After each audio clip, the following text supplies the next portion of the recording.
Suatu kali Imam Al-Murta'ish ditanya mengenai keramat wali.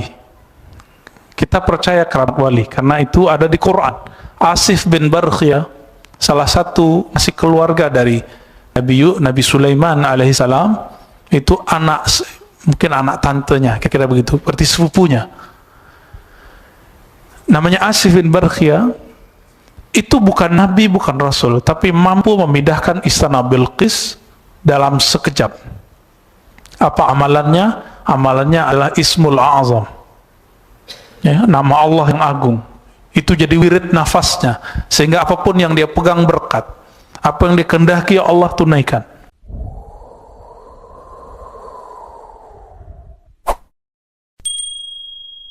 Assalamualaikum warahmatullahi wabarakatuh.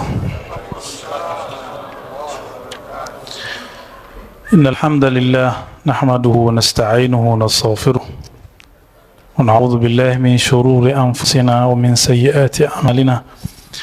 May yahdihillahu fala mudilla lahu wa may yudlil fala hadiya lahu, amma ba'd. Allahumma faqihna fid din wa 'allimna ta'wil wa akhrijna ya rabbana min zulumatil wahmi wal jahli lil ma'rifati wal ilmi, amin rabbal alamin. Bapak, Ibu, Saudara, ikhwan akhwat fillah, mohon maaf masbuk ya. Kita masuk ke tokoh bernama Imam Abu Muhammad Abdullah bin Muhammad Al-Murta'ish. Sebelumnya mari kita baca surah Al-Fatihah supaya Allah membuka kalbu dan pikiran kita. Al-Fatihah. A'udzubillahi minasyaitonir rajim.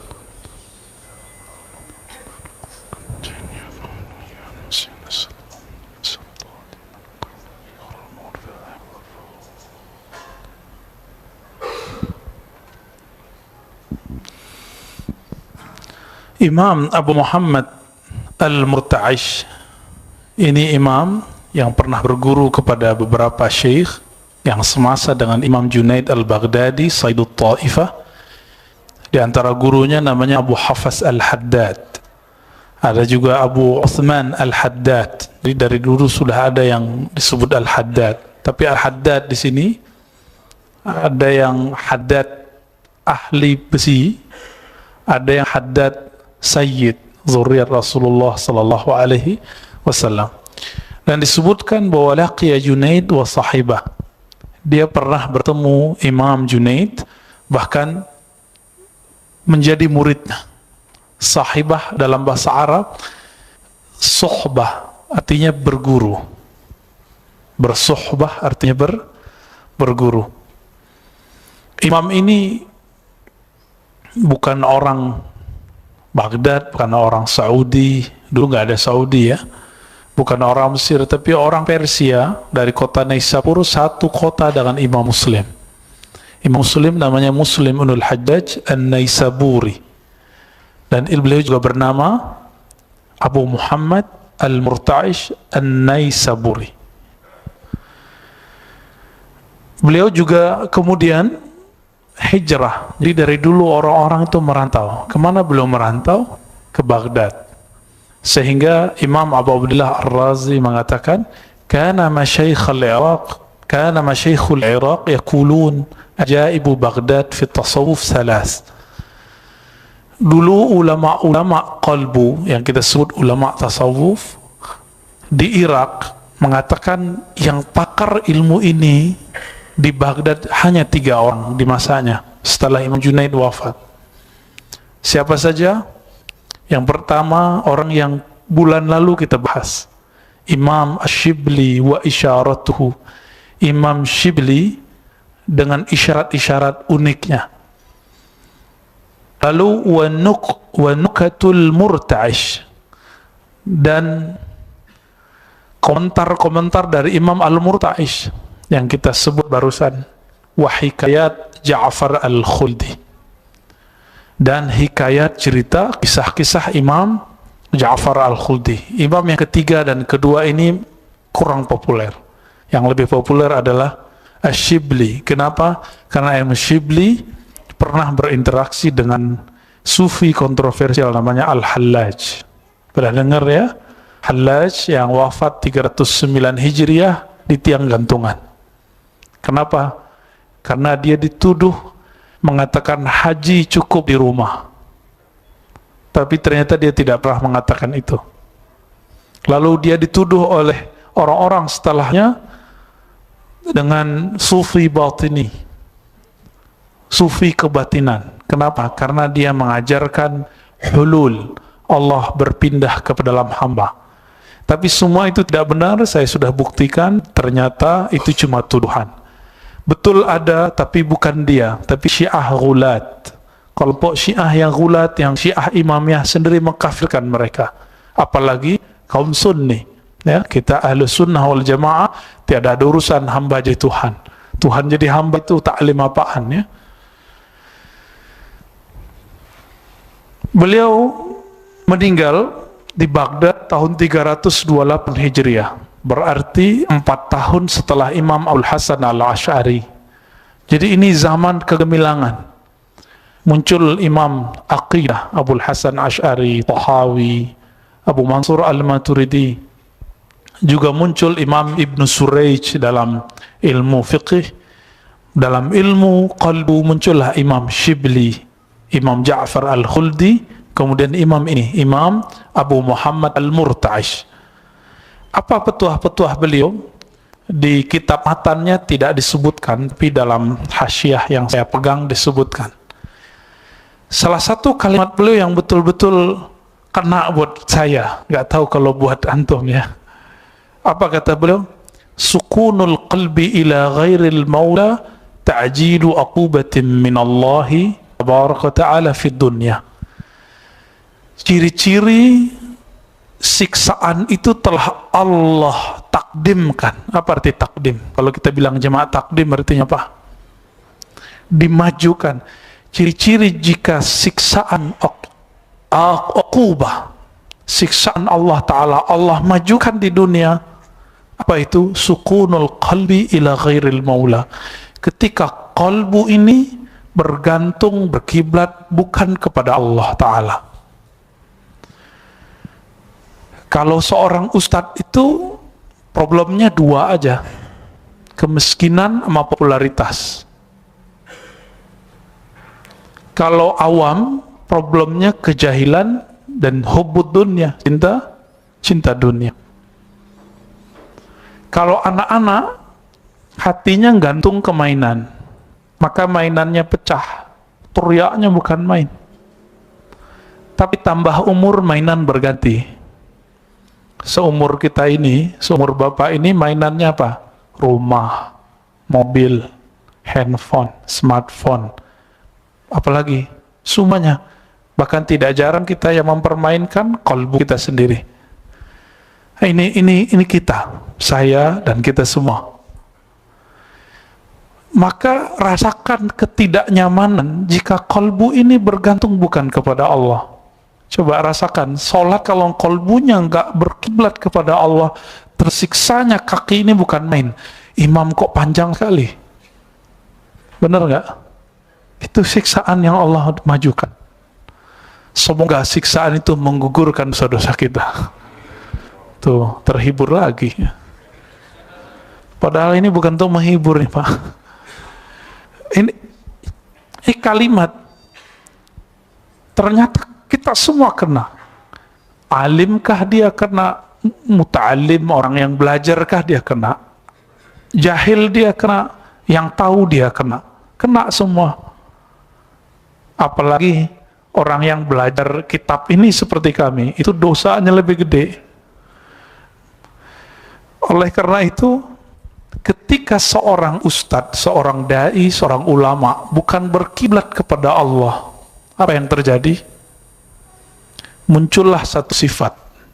Itu sifat warisannya bukan warisan Nabi SAW, tapi warisan iblis. Apa sifat pertama yang muncul dan itu menjadi penyakit? Namanya al-kibr, sombong. Sombong itu sederhana.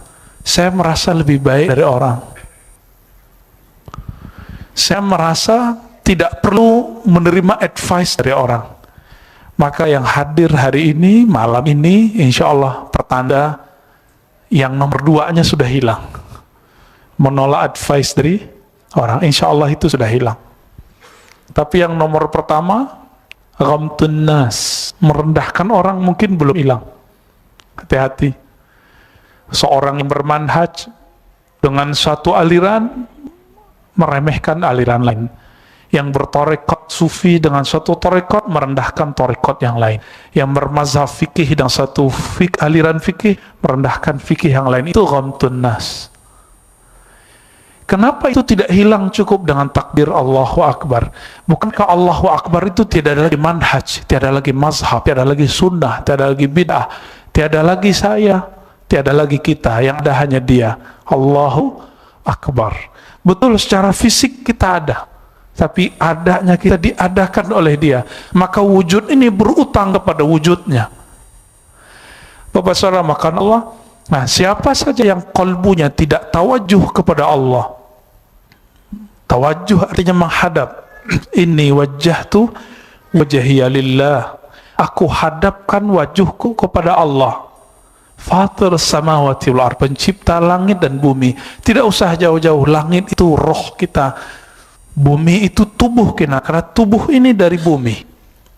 Tiada bumi, tiada tubuh ini. Maka kalau diartikan, aku hadapkan jiwaku, badanku, pikiranku kepada pencipta ini semua. Jadi nggak usah jauh-jauh mikirin bintang, mikirin planet, kegedean Pak, tak kuat kita. Bumi pun kita belum bisa memikirkan semua. Pikirkan saja bagaimana ajaibnya tubuh ini. Oleh karena itu, dalam akidah Ahlussunnah, Imam Abdul Qahir Al-Baghdadi mengatakan, nggak usah jauh-jauh melihat alam. Alam semesta itu ada dalam diri kita. Apa kata beliau dalam kitab Usuluddin? Al-insan alamun saghir. Manusia itu adalah miniatur alam semesta. Semua sistem alam adalah tubuh manusia. Ada di tubuh ini. Maka sebenarnya inti dari dunia ini manusia itu.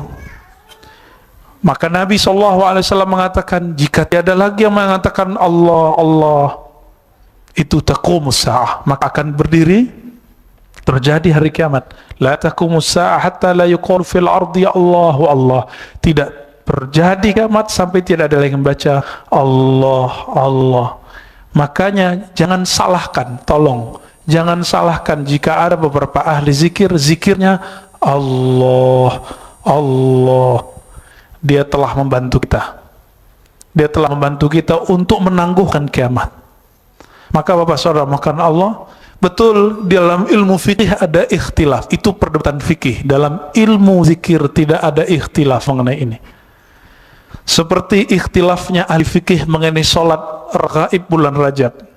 Biasanya dilakukan di malam Jumat pertama. Ahli fikih debat panjang, tapi ahli tasawuf nggak debat.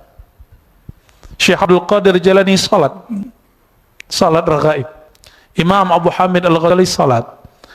Imam Abu Talib Al-Maqi salat.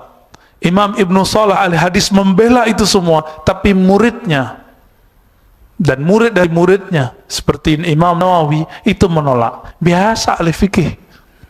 Karena menurut ahli hadis, salat raghaib itu salat bid'ah, hadisnya palsu. Tapi menurut ahli zikir, kami terima ini bersanad dari guru kami, walaupun menurut ahli hadis itu dhaif. Jadi nanti kalau ada orang salat raghaib malam Jumat, pahami perdebatan itu, sehingga kita nggak maksain orang, ya. Karena dulu di zaman Imam Ibnu Taimiyah tengkar sama orang masjid. Kenapa? Karena dia membubarkan orang lagi sholat raghaib. Saya juga tidak menganggap sholat raghaib itu hadis sahih, dan saya tidak melakukannya. Karena ngaji hadis saya lebih lama daripada ngaji tasawufnya. Namun saya tidak akan membid'ahkan itu. Kenapa? Ini ikhtilaful fiqh. Ini ikhtilaf dalam fikih. Taib.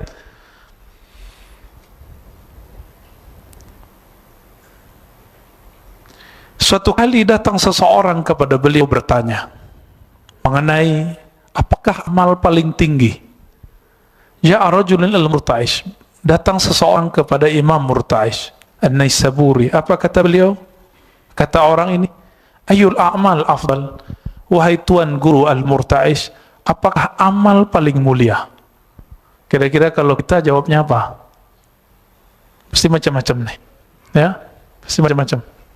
Dan orang menjawab Kadang-kadang sesuai makomnya, kadang-kadang sesuai makom yang nanya. Lalu beliau menjawab, ini makomnya beliau. Amal yang paling tinggi yang ia lakukan adalah ru'yatu fadlillah.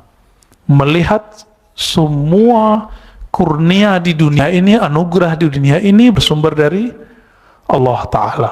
Nggak usah jauh-jauh. Satu helai rambut pun kita tidak sanggup menumbuhkannya. Siapa yang menumbuhkan? Allah. Coba lihat, manusia telah mampu buat pesawat, buat roket, bisa tembus, bahkan katanya sampai ke bulan. Wallahu alam benar apa tidak ya. Tapi tidak satu pun mampu menumbuhkan satu rambut dalam tubuh. Ada yang bisa? Tidak satu pun ilmu yang sanggup menumbuhkan kuku. Gigi kalau sudah patah kedua kalinya, bisa nggak? Ada nggak alat untuk menumbuhkannya lagi? Wallahu alam, belum ketemu. Benar nggak? Saya ini, Bapak semua ini, ketika umur telah lewat 40 tahun, 50 tahun, sanggup nggak menahan keriput? Nggak sanggup. Artinya apa? Kita semua tidak sanggup menahan tuanya tubuh ini. Jadi tubuh ini tua. Tapi ingat, roh kita tidak pernah tua. Roh saya dan roh Pak Albani, Pak Bambang ini sama. Seumuran, Pak. Tapi tunggu dulu. Siapa yang kuat latihan kolbunya? Pak Mirwan juga. Siapa yang kuat latihan kolbunya, maka dia lebih tua dari yang lainnya. Itulah yang disebut Syekh Mursyid. Syekh Mursyid. Jadi Syekh Mursyid itu bukan yang dapat ijazah sehelai dua helai. Itu nggak ada nilainya. Syekh Mursyid itu siapa yang kolbunya lebih lama terdidik, lebih dewasa dari yang lainnya. Itulah kolbu Rasulullah SAW. Inilah yang dimaksud al-ulama warasatul anbiya. Ulama itu pewaris kedewasaan kolbu Nabi. Karena Nabi tidak bisa baca kitab. Ini kitab ini, bukan ini ilmu Nabi. Kalau tidak adalah nur qalbu Rasulullah mengalir kepada ulama, maka buku ini tidak ada. Ya, coba baca buku ini sendiri, Pak. Rasanya beda. Nggak ada efek-efek seperti ini. Nggak ada getar-getar seperti ngaji kita. Nggak ada. Ya. Beliau ditanya mengenai apa itu pokok tauhid. Nah, ini kita dengar. Ulama qalbu berbicara tauhid. Apa kata beliau? Usulut tauhid salasa. Pokok dari tauhid itu 3. Apa arti tauhid? Dari kata wahada yuwahhidu tauhidan. Apa arti wahada yuwahhidu? Usaha mengesahkan Allah Ta'ala.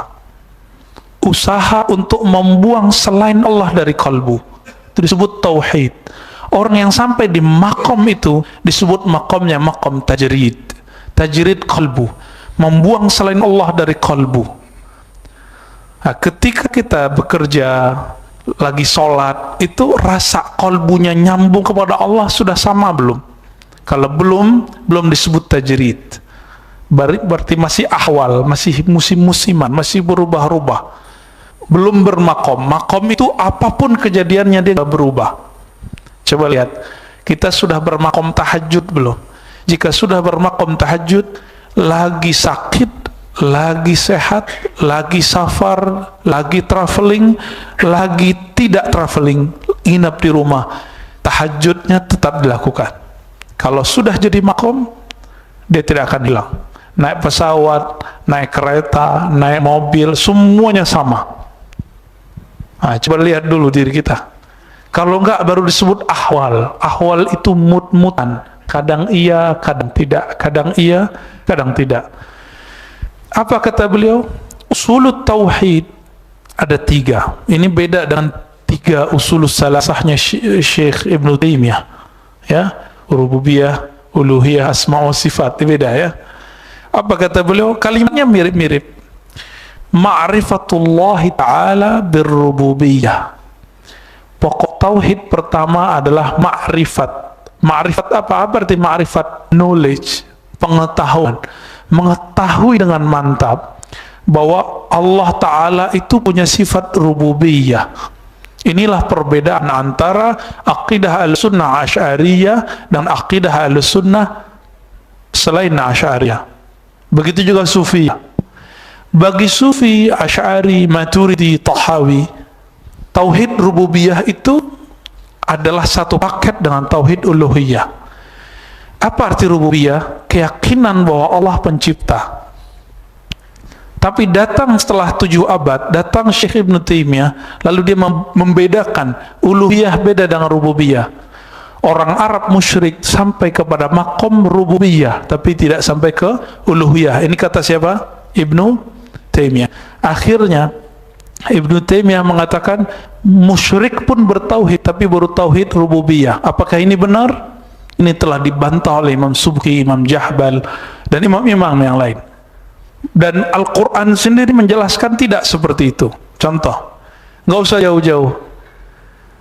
Oleh Ibnu Taimiyah mengatakan bahwa Allah pencipta tidak cukup. Allah pencipta harus disembah. Ya, itu kalimat yang berulang-ulang. Bagi kita pencipta ya wajib disembah. Maka rububiyah pasti uluhiyah. Dan ini terlihat dari surah Al-Baqarah, surat Al-Fatihah, surat-surat lain. Yang paling gampang Al-Fatihah. Pembuka Al-Fatihah, Alhamdulillahi Rabbil Alamin. Kenapa Allah tidak sebut Alhamdulillahi Ilahil Alamin? Ilah, uluhiyah. Tapi kena sebut Rabb, rububiyah. Kenapa? Karena rububiyah itu paling tinggi. Karena rububiyah itu satu paket dengan uluhiyah. Orang kalau telah yakin ya Allah penciptanya, otomatis kolbunya menuntut dia untuk menyembah Allah Ta'ala. Maka di Quran kalimatnya sembahlah Rabb kamu. Ya ayyuhannas su'budu rabbakum, wahai manusia sembahlah Rabb kamu. Surah Al-Baqarah. Maka tauhid rububiyah, tauhid uluhiyah satu paket. Jadi jangan terjebak lagi dengan pembagian itu. Jadi ma'rifatullah birrububiyah, mengenal Allah bahwa ia pencipta. Penciptaan tadi saya sudah sebut, tidak hanya ngurusin alam yang gede ini, tapi juga ngurusin tubuh kita. Bapak saudara makan Allah, sadarkah kita bahwa jantung ini, nafas ini, darah ini semuanya mengalir, bukan mengalir sendiri, pasti ada yang ngalirin. Itu kalau ada kali, ada waduk, ada apalagi itu waduk dan segala macam itu, kalau tidak diatur airnya bisa bikin banjir Jakarta semua. Sekarang lagi banjir ya, kita doakan semoga yang kena banjir segera Allah alirkan banjirnya, Allah angkat banjirnya, Allah berikan mereka ketabahan, amin rabbal alamin. Kita yang nggak kena bantu mereka ya. Itu rububiyah. Bayangkan jika jalan itu tidak diatur, macetnya bukan main. Kalau Allah telah berlepas tangan 1 senti saja di kepala ini, yang terjadi stroke. Benar nggak? Dan itu parah Pak. Sedikit saja di kepala, nanti tangannya nggak bisa gerak. Itu makna dari Rabbul Alamin.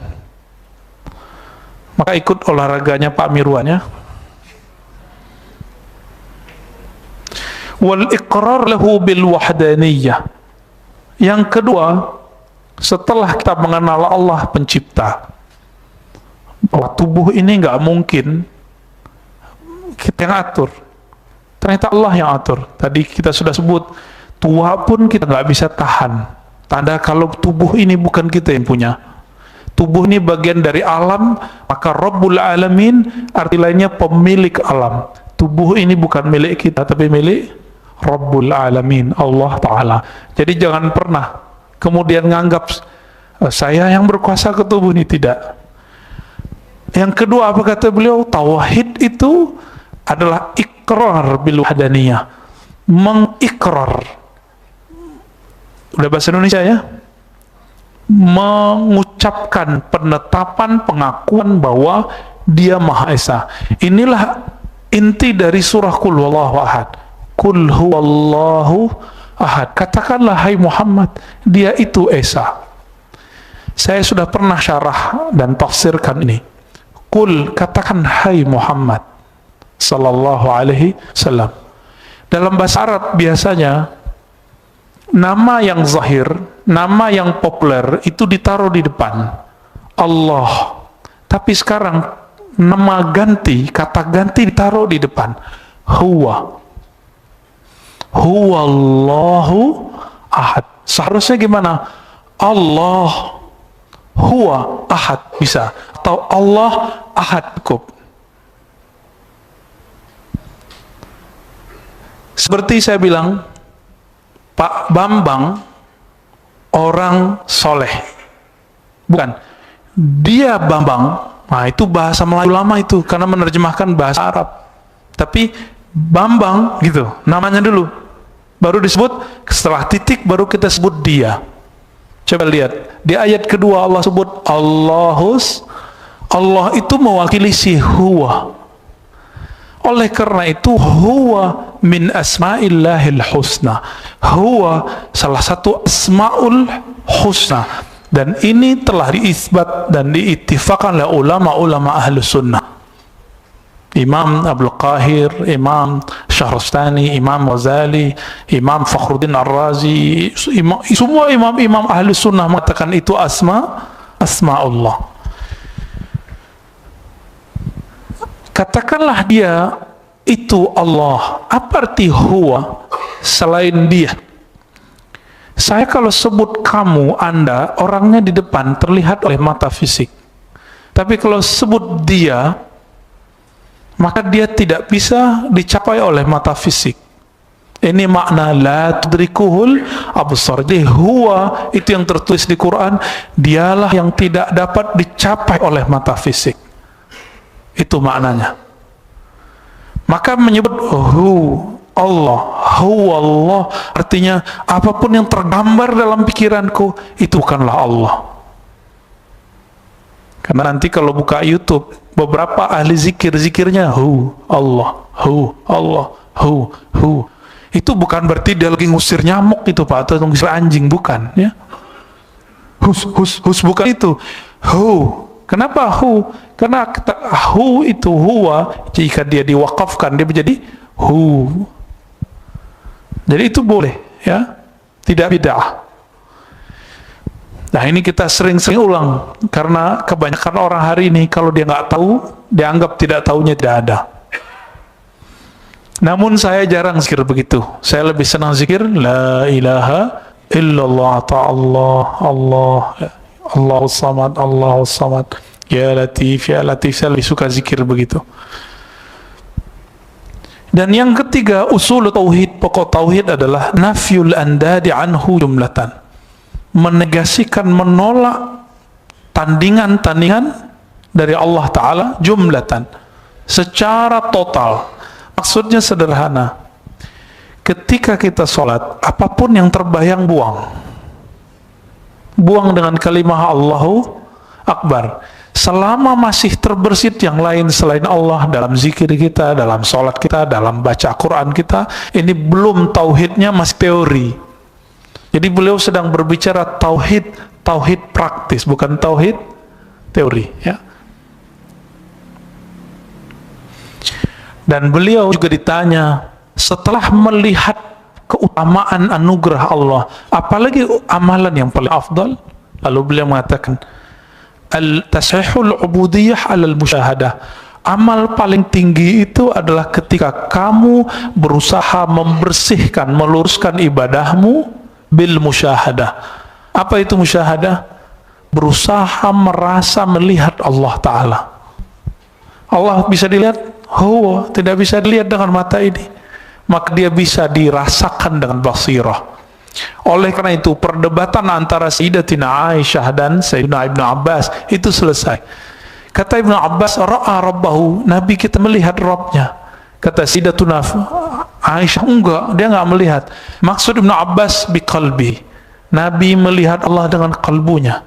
Sedangkan maksud Aisyah, tidak mungkin melihat Allah dengan basarnya, dengan matanya. Dan ini yang diwariskan oleh Nabi, Bapak Saudara makan Allah. Jadi inilah maksud sallu kama ra'aitumuni usolli. Salatlah kamu seakan-akan kamu melihat, salatlah kamu seperti kamu melihat aku salat. Bagaimana aku salat? An ta'budallaha ka'annaka tarah. engkau beribadah seakan-akan memandangnya. Kalau memandangnya, kita ngobrol dengannya, kita berbicara dengannya. Rasa ini diwariskan ke ulama yang ahli qalbu, dari ulama ahli qalbu yang bernama sahabat itu diwariskan ke tabi'in, tabi'in terus, maka wajib bersanad. Karena khusyuk pun bersanad. Nggak mungkin khusyuk itu didapat habis baca Sahih Bukhari. Baca 1000 kali Sahih Bukhari nggak dapat khusyuk, saya jamin. Baca Quran 1000 kali, kalau nggak berguru, aneh ini orang hari ini. Nggak usah berguru, start langsung ke Quran dan Sunnah. Dia lupa, dia baca alif bata aja pakai guru. Bener nggak? Masa ingin memahami makna alif bata nggak pakai guru? Itu cerdas atau kurang cerdas? Itu kurang cerdas itu. Tapi yang kurang cerdas itu hari ini yang dianggap bermanhaj salaf. Gak usah ikut ulama, gak usah ikut ustadz. Itu hari ini. Ini yang kita kritik sebelumnya. Mungkin Bapak mohon maaf, ada yang sangat fans kepada Dr. Zakir Naik. Bukan dokter ya, Dr. Zakir Naik. Betul, kita salut, dia telah mengalahkan banyak orang yang ragu-ragu masalah kristologi. Tapi dia bukan mufti, ingat, dia bukan ahli fatwa. Dan dia pernah mengkafirkan banyak ulama dengan kata-kata bahwa tawassul itu syirik. Jadi kalau dia berprestasi, mengislamkan ribuan orang awam, tapi dia juga punya prestasi, apa? Telah mengkafirkan ulama yang bertawassul. Bahaya nggak tuh? Bahaya sekali. Maka jangan berlebihan menilai orang. Cukup katakan, Dr. Zakir Naik punya jasa dalam kristologi. Jangan lebih dari itu. Masa kita bisa mengatakan ulama, sedangkan dia tidak punya basic sekolah agama dari kecil? Ini gak adilnya orang hari ini. Afala ta'qilun. Maka Allah berkali-kali mengatakan, apa kamu tidak gunakan akal sehatmu? Ya. Yang kedua, kata beliau, amal yang sangat mulia adalah mulazamatul khidmah ala sunnah. Mulazamah, apa arti mulazamah? Selalu melazimkan, mengkonsistenkan, mendawamkan, continue. Khidmah, melayani di umat Islam, melayani makhluk Allah Ta'ala ala sunnah, berdasarkan sunnah. Ini kita lihat banyak di orang pesantren, ikhwah, sahabat kita jemaah tabligh. Tapi sayangnya, saya pernah dapat ketemu jemaah tabligh, kita habis ceramah, kita diceramahin. Setahu saya, ahbab tabligh itu punya adab. Kalau ustadz, guru, tuan guru, kiai, syekh, itu tidak boleh diceramahi di tashkil. Tapi saya kemudian merujuk diri, mungkin saya belum dianggap tuan guru, karena memang saya belum tuan guru. Ya sudah, akhirnya saya ada ngobrol dia, tapi pakai bahasa Arab saya ngobrol dia. Habis itu apa yang terjadi? Dia panggil teman-temannya semua, ayo kamu sini, kamu sini, kamu sini. Dia mau kepung saya untuk mentashkil. Apa yang terjadi setelah itu? Saya dibentak oleh salah satu preman di belakang yang baru tobat. Kamu nih sok alim. Saya datangin, Pak. Dia kira saya mau mukul dia. Tangannya udah naik, tapi tangannya saya ambil, saya salamin. Habis itu kita bilang assalamualaikum, saya pergi. Setelah itu, mohon maaf, saya nggak mau lagi ngisi di situ. Kenapa? Untuk apa kita datang di tempat yang mereka tidak menghormati kitab yang saya bawa? Nggak usah hormati saya, hormati saja kitabnya. Maka pada ahbab tabligh, ana uhibbukum fillah, saya mencintai antum semua, dan saya pernah khuruj, dan saya punya sahabat-sahabat yang khuruj. Tapi yang lagi jos, lagi ngejos, hati-hati, adabmu dijaga. Karena al-ilmu ghayatuha al-adab. Ilmu ghayatuhu al-adab. Ilmu itu puncaknya adab. Kalau nggak punya adab, itu bukan orang alim. Ini yang disebut oleh Ali karamallahu wajhah. Apa kata beliau? La yakunul alimu aliman hatta ya'mal bi ilmi. Orang alim itu nggak disebut bermakom alim. Cukup dia disebut cendekiawan, tapi dia belum bermaqam alim. Kenapa? Dia belum beramal. Maka orang yang disebut alim itu yang mengamalkan apa yang dia buat. Bapak saudara, karena Allah, nah ini terjadi, ya. Itu tadi jemaah tabligh yang sudah dididik loh. Bagaimana yang belum dididik? Datang jemaah awam ke rumah bilang apa? Ustaz, saya mau mendebat Ustaz. Saya tanya, jurusan kamu apa? Jurusannya umum. Mau debat kita? Ya, seharusnya bahasanya bukan begitu. Ustaz, saya mau nanya, kan gitu seharusnya. Hati-hati, adab yang sedikit itu loh. Tapi karena Allah Ta'ala mengatakan wa'arid anil jahilin, berpalinglah dari orang jahil. Jadi kita nggak anggap itu, kita maafkan itu. Nanti kalau dia sudah ngerti, dia malu sendiri. Ya. Taib. Suatu kali Imam Al-Murta'ish ditanya mengenai keramat wali.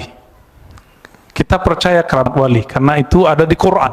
Asif bin Barkhiyah, salah satu masih keluarga dari Nabi Sulaiman alaihissalam, itu mungkin anak tantenya, kira-kira begitu, berarti sepupunya.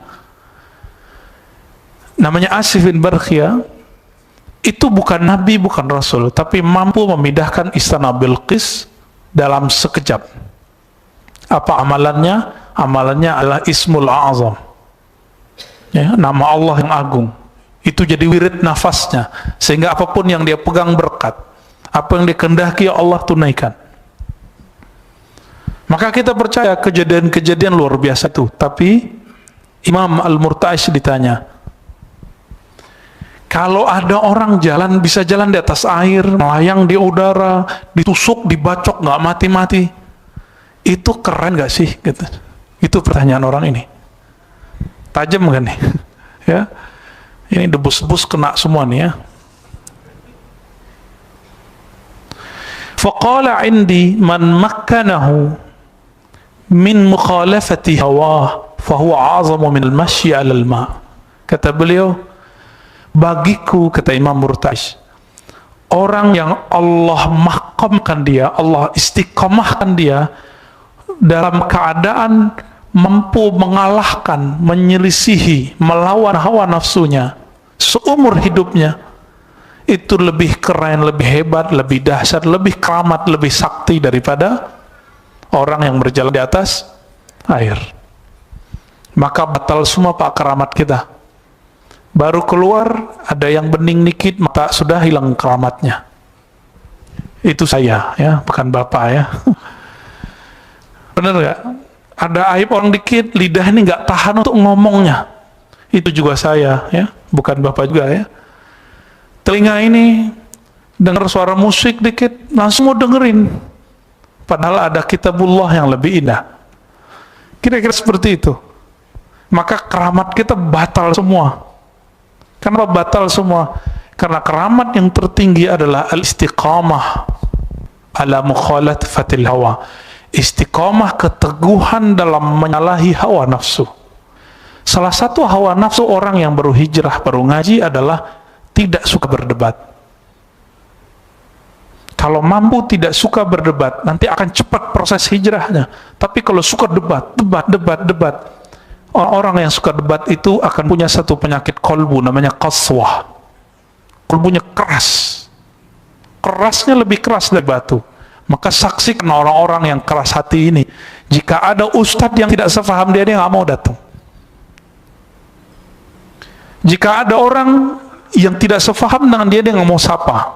Lalu bawa-bawa agama, menyapa ahli bid'ah sama dengan bid'ah, haram. Orang ini harus ditahzir, bawa agama untuk kepentingan egonya. Apa bedanya dengan iblis? Iblis itu sadar bentar di masa Nabi Musa. Jadi dari Nabi Adam sampai Nabi Musa baru sadar dia. Jadi pernah sadar sekali, Pak. Apa kata iblis? Ya Musa, aku pikir-pikir, kayaknya aku pengen tobat. Ini kata iblis. Musa akan cerdas, Bani Israel. Apa kata Nabi Musa? Kamu mau tobat? Iya, tunjukin aku caranya. Sini aku bawa No, di bagian sana itu ada kuburan kakekku Nabi Adam. Tolong sujud hormati dia. Merinding iblis. Apa kata iblis? Hei, Mus, nggak panggil Musa lagi ya. Dia hidup pun aku tidak mau sujud. Apalagi udah jadi tanah. Padahal Nabi tidak pernah dimakan oleh tanah. Begitu. Tambah keras, tambah keras, tambah keras. Nah, siapa yang punya karakter begitu? Dia bukan pewaris Nabi, bukan ulama pewaris Nabi, tapi ubaru, pewaris iblis. Maka coba hari ini latihan. Apa latihannya? Coba terima nasihat orang yang beda paham dengan kita. Coba sekarang dengarkan kritik orang yang membenci kita. Antum sanggup itu terbebas dari sifat iblisiyah. Maka indikasinya berikutnya, jika dia hujat, dia tidak sakit hati. Jika dia dipuji, dia tidak besar hati. Kalau sudah sampai begitu, orang ini sudah disebut wusul. Dia telah sampai ke makom yang tenang. La khaufun alaihim walahum yahzanun. Wala yakhafuna lawmata laim, enggak ada rasa takut, enggak ada rasa hirau, tidak takut terhadap hujatan orang-orang yang menghujat. Apalagi pujian orang yang memuji. Maka Bapak Saudara makan Allah, jangan cari keramat itu. Keramat itu enggak penting. Keramat hakiki adalah istiqomah ala mukhalafatil hawa. Istiqomah untuk melawan hawa nafsu. Hari ini kita bisa ngomong begini, besok kita uji. Ya. Tidak hanya Bapak, saya juga saya diuji tiap hari, Bapak diuji tiap hari, kita diuji tiap hari. Sanggup atau tidak? Yang telah berlalu sudah. Yang telah berlalu gak usah pikirkan lagi. Karena ciri-ciri orang diterima taubatnya, dia bisa move on, dia bisa lupakan masa lalunya. Katakan, ya Rabb, yang masa laluku, Engkau maha azim. Jika Engkau azim, pasti dosaku jadi kecil di matamu. Tapi masa depan, ini PR kita. Semoga kajian malam ini meningkatkan qalbu kita kepada makom karamah al-haqiqiyah, karamah tertinggi, karamah mukhalafatil hawa, menyalahi, berjuang melawan hawa nafsu. Saya tutup dengan sebuah hadis Nabi riwayat Imam Bukhari, al-mujahidu man jahada hawa. Mujahid tertinggi, mujahid terkuat adalah man jahada hawa.